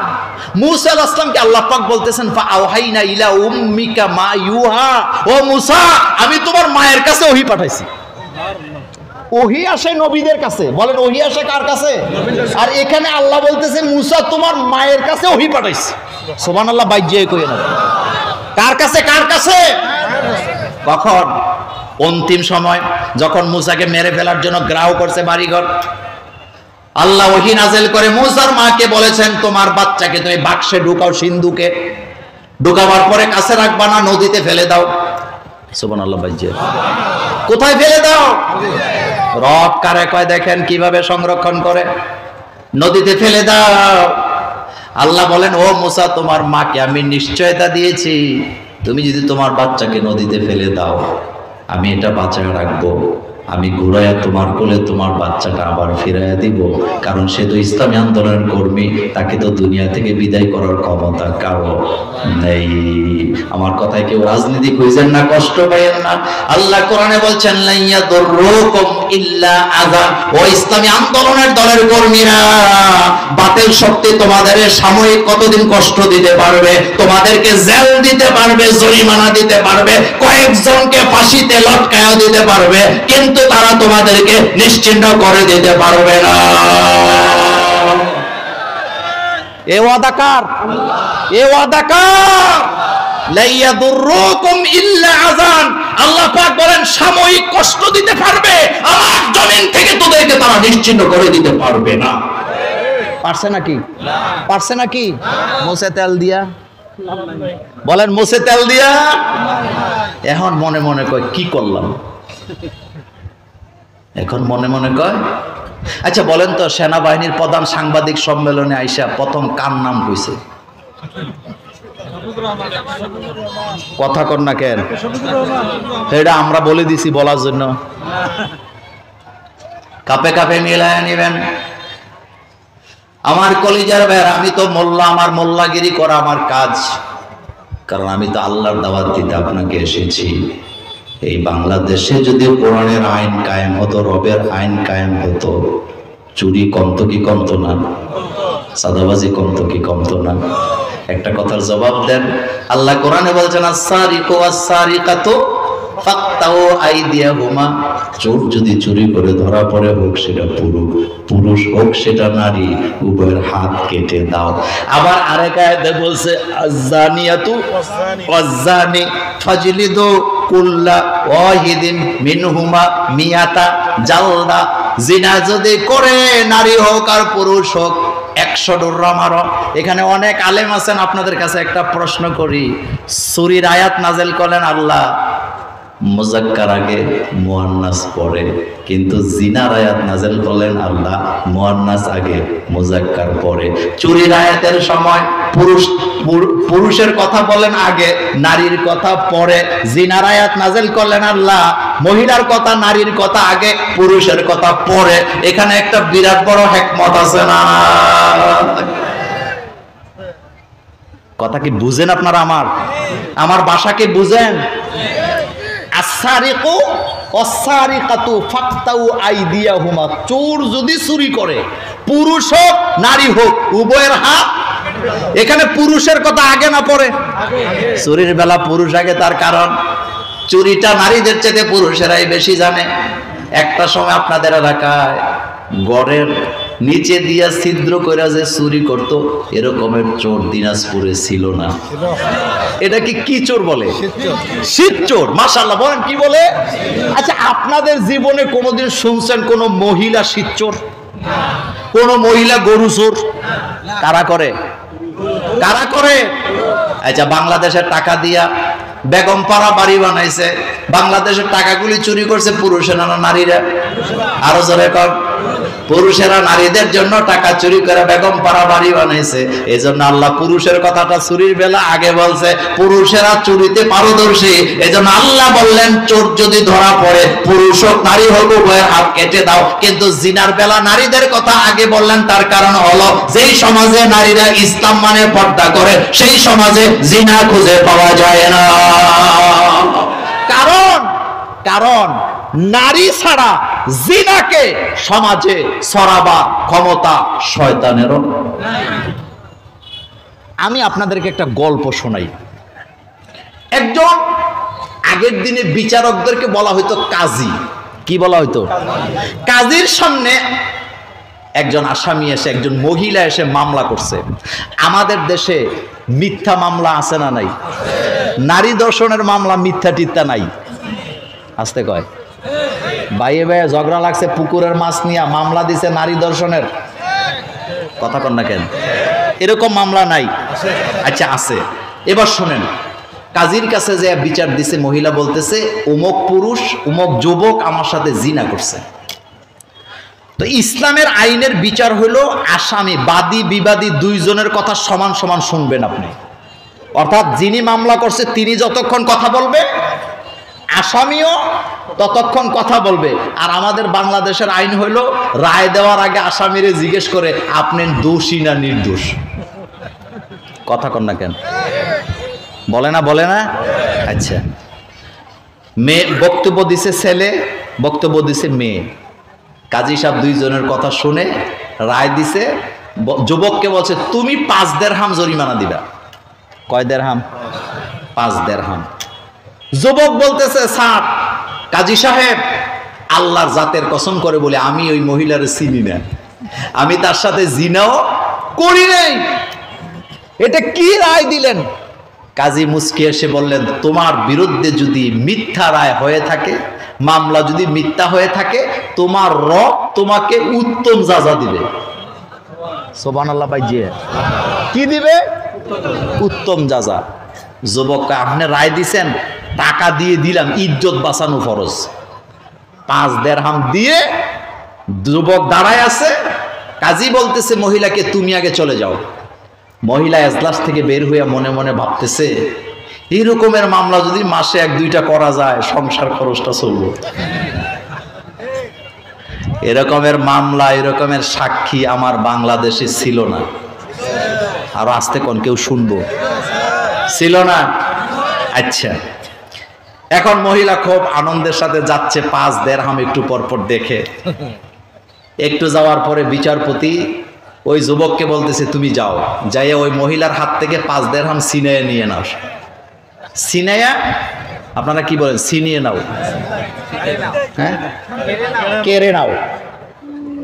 এক তো নাসুন্না বুড়ি, আবার পাইছে ঢোলে বাড়ি দিছে দৌড়। টাকা তো তার দিছে তো খামোখা। দৌড়ে রাস্তার মধ্যে যে ওই মহিলারে ধরছে, ধরে বেচারা আধা ঘন্টা দস্তাদস্তি, আপনারা কি বলেন? হ্যাঁ, আধা ঘন্টা দস্তাদস্তি করছে। কিন্তু টাকা আনা তো দূরের কথা, মহিলার হাতের মুঠটাই খুলতে পারে নাই। কারণ আমাদের মা বোনরা, আমাদের স্ত্রীরা মুঠ করলে এটা কথা কর না কেন? মাঝে মধ্যে আমার সাথেও হয়, একবার নিলে এটার পাইলা। ব্যর্থ চেষ্টা করে না, যেটা নিয়ে যাবে দিয়ে দিবেন। এটার আইনা লাভ আছে। বিবিকে মাঝে মধ্যে হাত দিয়ে দিবেন, দেননি আপনারা?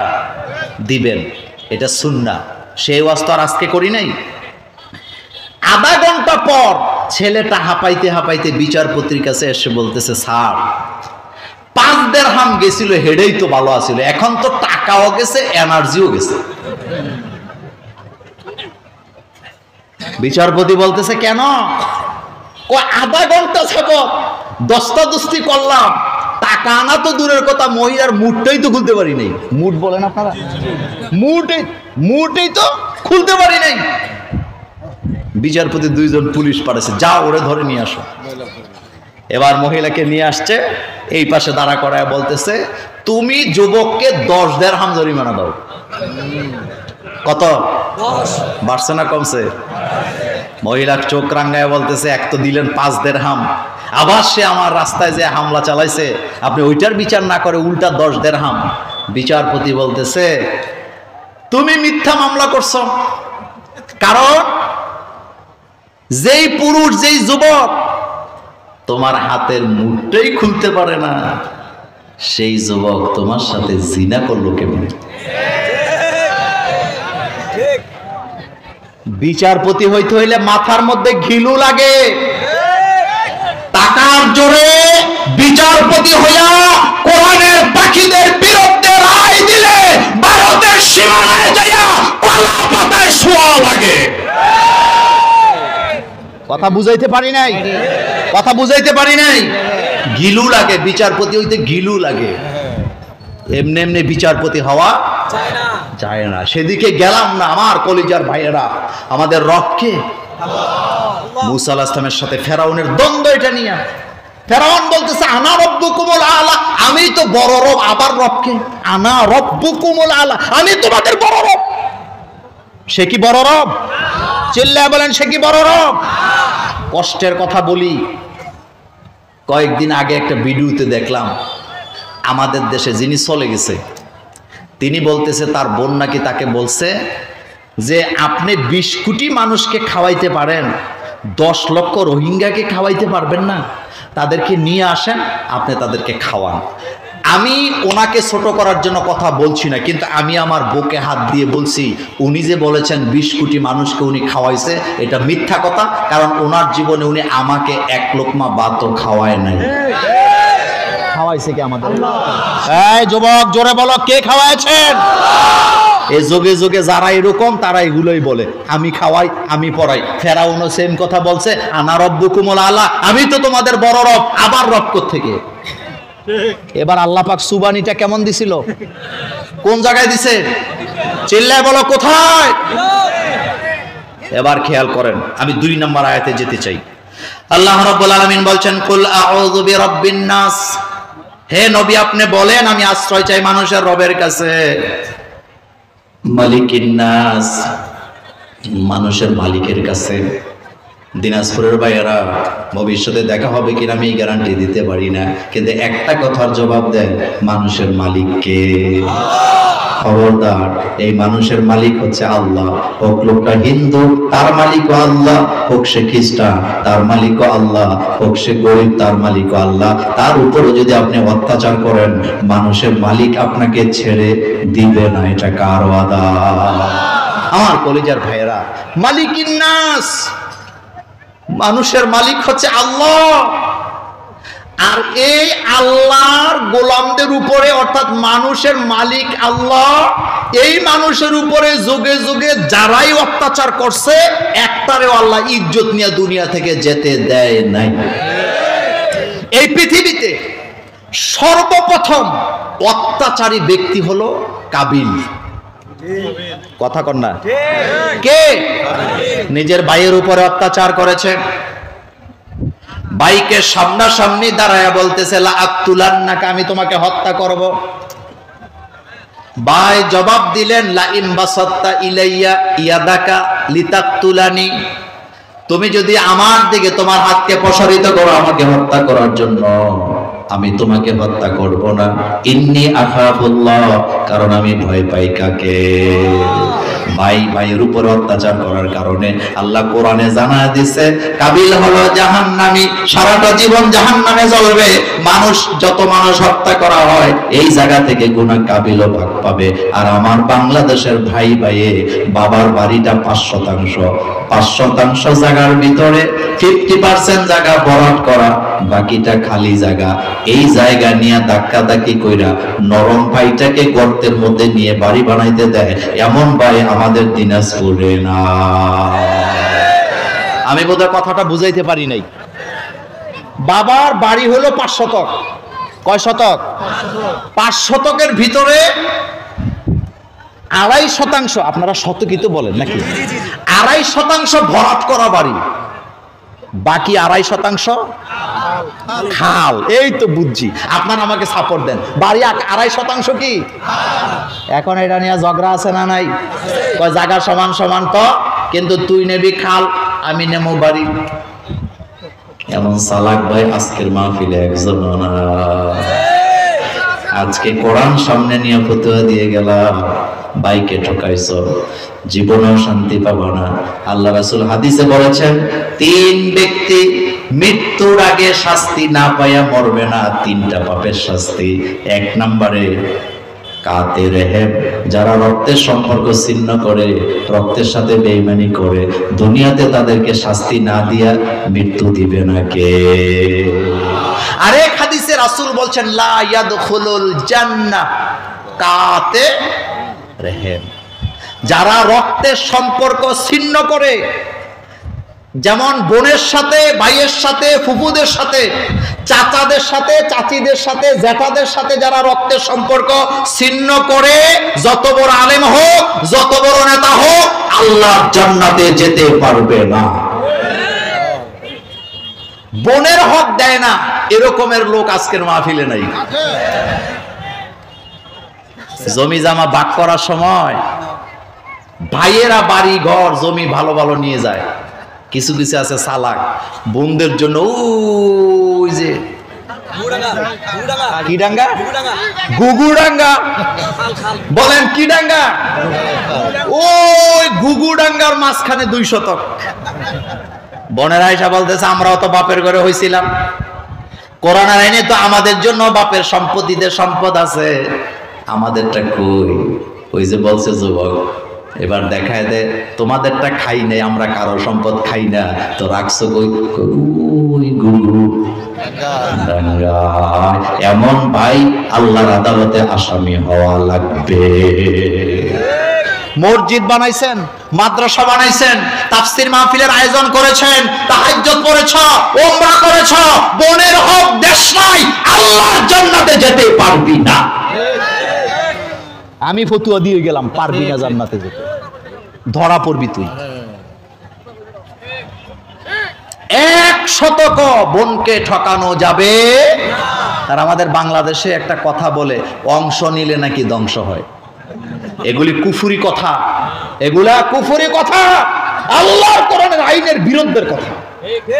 কারণ 1 ভাই যদ্দুর পাবে 2 বোন তদ্দুর পাবে, এটা কার আইন? আরো চিল্লায় বলো, কার আইন? আল্লাহ বলতেছে বোনের অংশ দেওয়ার জন্য 2 মেয়ে যদ্দুর, 1 ছেলে তদ্দুর, আর আপনি বলতেছেন অংশ নিলে ধ্বংস হয়। আপনি ধোঁকাবাজ, আপনি ফেরাউনের বংশধর, আপনি মুহাম্মদ সাল্লাল্লাহু আলাইহি ওয়াসাল্লামের উম্মত হতে পারেন না।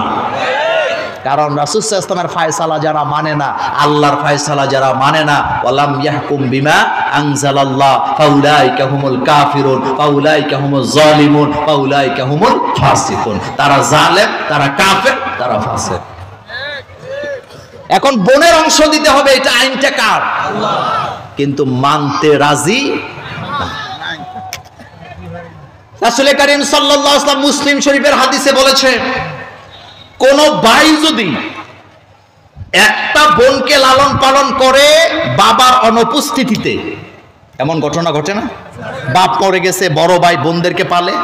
সহিহ মুসলিমের হাদিসে আসছে, রাসূল সাল্লাল্লাহু আলাইহি ওয়াসাল্লাম বলেছেন, কোন ভাই যদি তার বোনকে লালন পালন করে, এরপরে যদি পাত্রস্থ করে, তার হক তাকে বুঝাইয়া দেয়, ওই ভাইয়ের জন্য আল্লাহর জান্নাতের দরওয়াজা ওয়াজিব হয়ে যায়। শুধু কন্যা সন্তান পানলে জান্নাত, এটা যেমন আছে, ভাই যদি বোনকে পালে, লালন পালন করে, তার জন্য জান্নাতের কি আসে? ঘোষণা আছে। যাক, সেদিকে গেলাম না। বলে তো মানুষের মালিক কে? আল্লাহ। আর এই মানুষের সাথে যদি আপনি জুলুম করেন, আপনাকে কে ছাড়বে না? আল্লাহ। এবার খেয়াল করেন, কাবিল অত্যাচার করেছিল ভাইয়ের সাথে, আল্লাহ তাকে জাহান্নামী বলে ঘোষণা দিয়েছেন এই কোরআনুল কারীমে। নমরুদ অত্যাচার করেছে, তার ব্যাপারে তাকে আল্লাহ লাঞ্ছিত করে দুনিয়া থেকে বিদায় করেছে। ফেরাউন অত্যাচার করেছে মানুষের উপরে, ফেরাউনকে নদীতে চুবায়া চুবায়া মেরেছেন কে? ওয়াজাওয়াজনা বিবানি ইসরাঈলাল বাহর ফাআতবাহু ফিরআউন ওয়া জুনুদুহু বাগিয়ান ওয়া আদওয়া হাত্তা ইযা আদরাকাহুল গরাক ক্বালা আমানতু আন্নাহু লা ইলাহা ইল্লাল্লাযী আমানাত বিহি বানু ইসরাঈল। আল্লাহ যখন ফেরাউনকে পানিতে চুবাচ্ছিলেন, ফেরাউন একবার পানির নিচে যায়, আবার পানির উপরে ওঠে, এবার বলতেছে আমানতু আন্নাহু লা ইলাহা ইল্লাল্লাযী আমানাত বিহি বানু ইসরাঈল। আমি ঈমান আনলাম ওই আল্লাহর উপরে, বনি ইসরাঈলের লোকেরা যে আল্লাহর উপরে ঈমান আনছে।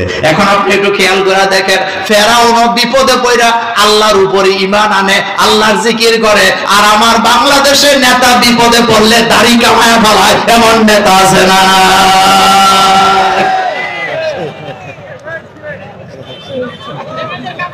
কথা কর না কেন? দাড়ি আরো জোরে বলেন।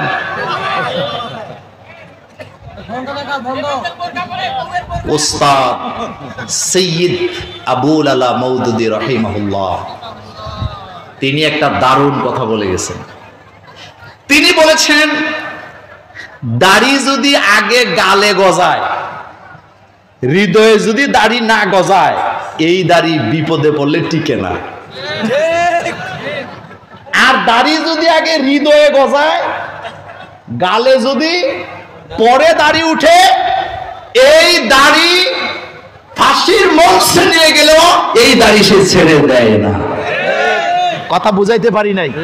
সৌদি আরব থেকে একটা ছেলে আসছে, আমার খুব ভক্ত, আমার পিছে জুমা পড়তে আসছে। তা আমি যেখানে জুমা পড়ে অনেক দূর দূরান্ত থেকে লোকেরা আসে গাড়ি টাড়ি নিয়ে জুমা পড়ার জন্য। অনেকে আপনারা দেখেনও, কয়েকজন আমাকে বলছো যে হুজুর আপনার জুমার আলোচনাগুলি দেখি, বিষয় আলহামদুলিল্লাহ। তো শুনেন, যুবক এসে আমার জন্য একটা দামি একটা আতর নিয়ে আসছে। আমার আতর খুব পছন্দ। আতর দিবেন, স্প্রে করবেন না। অনেকে রুমের ভিতরে ডেইলি 6 বার স্প্রে দেয়, এগুলা গ্যাস, এগুলা দিলে ক্যান্সার হবে, ভালো জিনিস না। রাসূল কি দিতেন? কথা কয় না। আতর দিবেন, এটা নরমাল জিনিস, এটার মধ্যে কোনো ভেজাল নাই, এটা ন্যাচারাল ফুলের গ্রান এটা। তো যুবক আমাকে বলতেছে হুজুর দাড়ি টাড়ি খুব সুন্দর, দোয়া করেন, ইনশাল্লাহ সৌদি থেকে আসছি তো দাড়ি টাড়ি রেখে দিস। আচ্ছা ঠিক আছে রাখ। দাড়ি রাখছে, আর আমার সাথে দেখা নাই। 5-6 মাস পরে হঠাৎ যুবকের সাথে আমার দেখা, চিনতে পারতেছি না। কুমিল্লার পুলিশ লাইনের সামনে আমার সাথে মুসাফা করতে আসছে। মুসাফা করলাম, বললাম কি ব্যাপার? কয় হুজুর মনে কিছু নিয়েন না, দাড়ি তো ফালাই দিছি। তা আমি গেলাম বাইরে, দাড়ি ফালাইছো কেন? কয় হুজুর অনেক বিয়ে দেখছি কিন্তু বিয়ে হচ্ছে না, এই জন্য দাড়ি ফালায় বিয়ে করছি। আচ্ছা আপনারা দিনাজপুরের মানুষ, বলেন তো বিয়ে করতে দাড়ি ফালানো লাগে?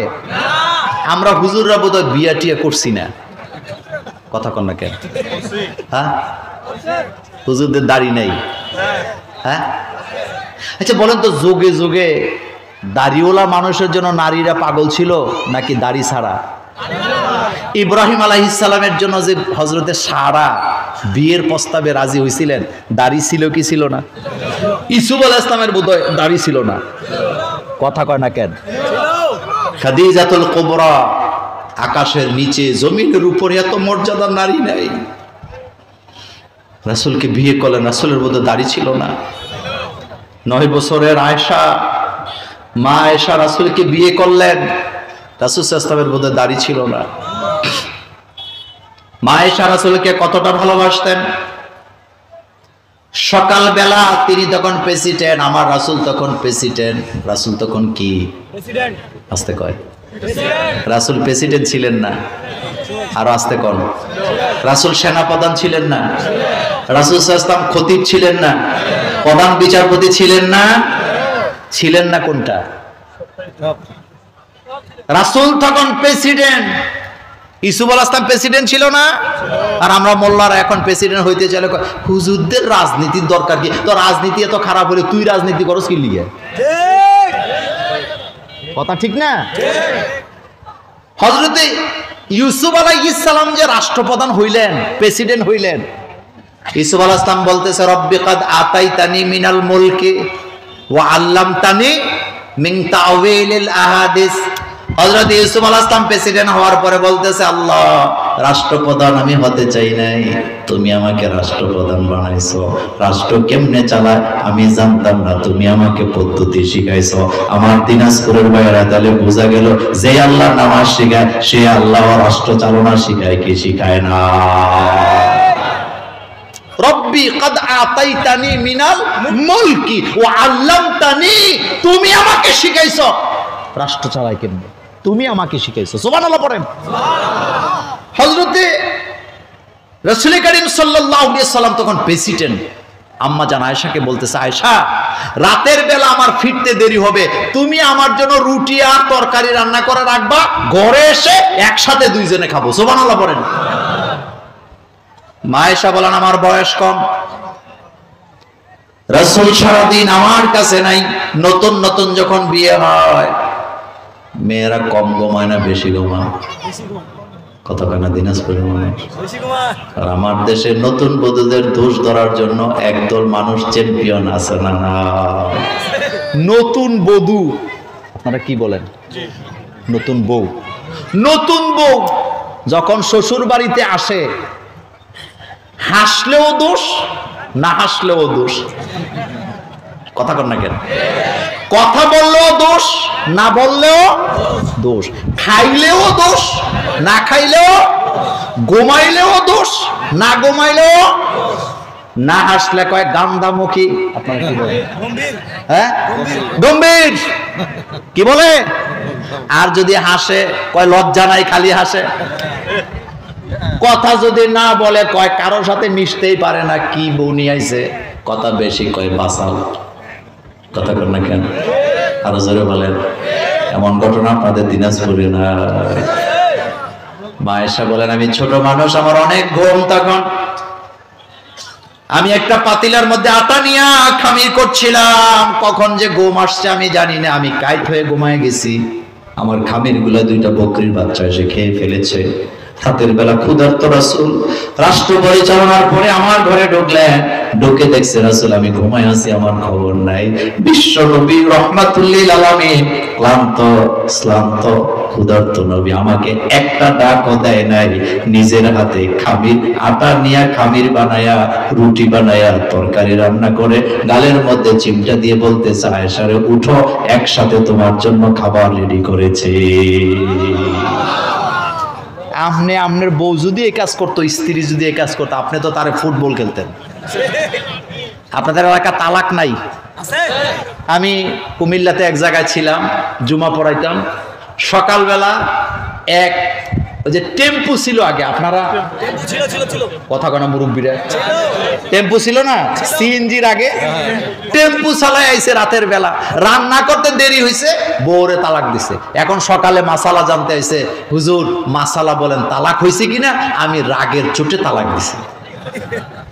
কি? ছেলে বলতেছে হুজুর রাত্রে বেলা আইছি, খাবার রান্না হয় নাই, আমি জিদ সামলাইতে পারি নাই, এই জন্য তালাক মারছি। হুজুর রাগে তালাক দিলি কি তালাক হবে? মহিলা বলতেছে হুজুর ওরটা শুনেন না, আমারটা আগে শুনেন। আমি বললাম কি বলো? কয় হুজুর তালাক তো আমারে একা দেয় নাই, আমারে দিছে, আমার মায়েরও দিছে, আমার নানিরও দিছে। আমি বললাম হেডা আবার কেমনে? কয় হুজুর তালাক দেওয়ার সময় কইছে তোরে তালাক, তোর মারে তালাক, তোর নানিরও তালাক। এরকমের তালাক দই না আপনাদের এলাকায় নাই? আমাদের দেশের 99% তালাক সুন্নাহ তরিকা, ইসলামের তরিকায় হয় না। আফসোস। আবার ইদানিং আরেকটা ফিতনা বাইর হইছে, তালাকের পরে ইদ্দত পালন না করেই বিয়ে। কথা জোরে বলো। কত বড় জাহেল, সেদিকে গেলাম না। কথা বলতেছিলাম মা আয়েশার কথা। রাসূল যখন আয়েশার গালে চিমটি দিয়ে বলেন, আয়েশা ওঠো, আমি তোমার স্বামী এসেছি, তোমার জন্য রান্না করেছি। আয়েশা চিৎকার দিয়ে উঠে রাসূলকে জড়ায় ধরে বললেন, কাঁপতেছে আর বলতেছে, হুজুর বেয়াদবি করে ফেলেছে, আমাকে ক্ষমা করে দেন। আল্লাহ রাসূল বললেন, ক্ষমা চাইতে হবে না রে আয়েশা, আমি নবী হিসাবে তোমার সামনে দাঁড়াই নাই, এটা আমার দাম্পত্য জীবন, তুমি আমার স্ত্রী, এটা আমার পরিবার। স্ত্রীর সাথে ভালো ব্যবহার করেই না, এরকমের পুরুষ আছে না? কথা বলতে হবে, আছে না নাই? অথচ রাসূল বলেছেন তোমাদের মধ্যে ওই ব্যক্তি শ্রেষ্ঠ যে ব্যক্তি তার স্ত্রীর কাছে শ্রেষ্ঠ। কোন স্ত্রী যদি বলে আমার স্বামী ভালো, বুঝতে হবে লোকটা কি ভালো। আমার কলিজার ভাইরা কথা লম্বা হয়ে যায়, বলতেছিলাম মানুষের মালিক কে? আর এই মানুষের মালিক আল্লাহ। সেজন্য মানুষের সাথে আপনি যদি জুলুম করেন, দুনিয়াতে শাস্তি দিবে কে? তিনটা পাপের শাস্তির কথা বলছিলাম। একটা হলো রক্তের সম্পর্ক ছিন্নকারী, 2 নম্বর ক্ষমতা পাওয়ার পরে যারা মানুষের উপর অত্যাচার করে তাদেরকে দুনিয়াতে শাস্তি না দিয়া বিদায় দিবে না কে? মৃত্যু আসবে না। এজন্য আবু জহিল, আবু লাহাব, উতবা, সায়েবা এরা মানুষের উপর অত্যাচার করেছে, তাদেরকে দুনিয়া থেকে ইজ্জত নিয়ে যেতে দেয় নাই। কে দেয় নাই? কে দেয় নাই? সে আল্লাহ পাক বলছেন, মালিকিন নাস, মানুষের মালিক আল্লাহ। ইলাহিন নাস, এটা আমার শেষ কথা। মানুষের ইলাকে এত আস্তে বললে হবে না, বলেন ইলাকে। ইলার বাংলা অর্থ হলো আইনদাতা, বিধানদাতা। আমাকে আল্লাহ আমার মালিক, আল্লাহ আমার রব, তিনি ছাড়া আমার উপরে মাতাব্বরি করার ক্ষমতা কেউ রাখে না। আপনি আপনার স্ত্রীকে বিয়ে করেছেন মোহরানা দিয়া, সেজন্য আপনি তার উপরে সর্দারি করেন। আর আমরা মানুষ, আমাদের মালিক হলো আল্লাহ। আমাদের আল্লাহ আমাদেরকে খাওয়ান, তিনি আমাদেরকে সৃষ্টি করেছে। আমাদের উপরে আইন দেওয়ার ক্ষমতা শুধুমাত্র আল্লাহ। জোরে বলেন কার? এখন এখন একটা কথার জবাব দেন। আল্লাহ বলছে আলা লাহুল খালকু ওয়াল আমরু, সৃষ্টি যার। আরো জোরে বলেন, আরো জোরে বলেন। সৃষ্টি কার? আইন চলা দরকার কার? আইনও চলবে আল্লাহর সৃষ্টি যার। আকিমুস সালাত, নামাজ কায়েম করো। যে আল্লাহ পাক নামাজ কায়েমের কথা বলেছেন তিনি আবার বলেছেন আন আকিমুদ্দিন, দিন কায়েম করো। এখানে অনেক আলেম আছেন, একই শব্দে আল্লাহ বললেন নামাজ কায়েম করো, একই শব্দে আল্লাহ বলেন আকিমুদ্দিন, দিন কায়েম করো। পৃথিবীতে যত কিতাব আসছিল সকল কিতাব ছিল, একটা কিতাবও মোকাম্মাল ছিল না, কিন্তু কোরআনের ব্যাপারে আল্লাহ বলছেন আল ইয়াউমা আকমালতু লাকুম দীনাকুম ওয়া আতমামতু আলাইকুম নি'মা। আল্লাহ বলেন আজকের এই দিনে আমি তোমাদের জন্য শরীয়তকে পরিপূর্ণ করে দিলাম, মোকাম্মাল দিন তোমাদের জন্য দিলাম। আমাদের ইসলামটা আমাদের জন্য কমপ্লিট কোড অফ লাইফ হিসাবে নাযিল করেছেন কে? রাসূল কারীম সাল্লাল্লাহু আলাইহি ওয়াসাল্লাম দেশ চালাইছে কোরআন দিয়া, কোরআনের আইন দিয়ে বিচার করেছেন তিনি। কিন্তু আমি রাসূলের উম্মত, আমি রাসূলের দেয়া ওয়ারিস নিজেকে দাবি করার পরেও আল্লাহর জমিনে আল্লাহর দ্বীন কায়েমের কথা বলতে পারি না মিম্বরে দাঁড়ায়া। এমন খতিব বাংলাদেশে আছে না? আচ্ছা, আপনারা জীবনে শুনছেন খতিব ভাগ্যে যাইতে? কথা কর না কেন? খতিব বাগজে, মাদ্রাসার প্রিন্সিপাল, কথা কর না কেন? প্রিন্সিপালও বাগজে, ভাইস প্রিন্সিপালও বাগজে, দপ্তরিও বাগজে। কেন বাগছে? কারণ দালালি। কি কি? আচ্ছা, আপনাদের এলাকায় গরু বাজার আছে না? কথা কয় না? গরুর বাজারে দালাল আছে না? আচ্ছা বলেন তো, গরুর বাজারে গরুর মালিকের ক্ষমতা বেশি না দালালের ক্ষমতা বেশি? দালাল ছাড়া কিনেও যায় না, দালাল ছাড়া বিক্রিও হয় না। কিন্তু বাজার শেষ, দালালও শেষ, ঘরে খানা নাই। ঘরে কি নাই? খানা নাই। এই জন্য রবের দিয়ে আইনের বাইরে গেলে তুমি বাগতে হবে, তোমার খানা নাই। একটু চিল্লায় বলেন তো, জমিন কার? আমরা কার? আমাদের ইলাকে ইলাহুকুম ইলাহু ওয়াহিদ, তোমাদের ইলা একজন, তিনি তোমাদেরকে আইন দেন, তিনি তোমাদেরকে বিধান দেন, তার বিধানের বাইরে যাওয়ার কোনো সুযোগ নাই। এখন আপনাদের কাছে জানতে চাই, আলা লাহুল খালকু ওয়াল আমর ইনিল হুকমু ইল্লা লিল্লাহ, হুকুম চলবে তার যিনি আমাদেরকে সৃষ্টি করেছেন, জমিন যার, আইনও চলবে তার। আমাদের বাংলাদেশেও আল্লাহর কোরআনের আইন চালু হোক, আমরা কি চাই? আরো জোরে বলেন, আমরা কি চাই? আজকের এই জনপদের জনতাকে একটা স্লোগান দিতে হবে। আমরা সারা জীবন 50 বছরে অনেক ধরনের আইনে দেশ চলতে দেখেছি, কোরআন দিয়ে কিভাবে দেশ চলে সেটা দেখতে চাই। সুতরাং কোরআনের রাজ কায়েমের জন্য কাঁধে কাঁধ মিলাতে রাজি আছেন মুসলমান? দুই হাত উঁচু করেন, আমার আল্লাহকে দেখাতে।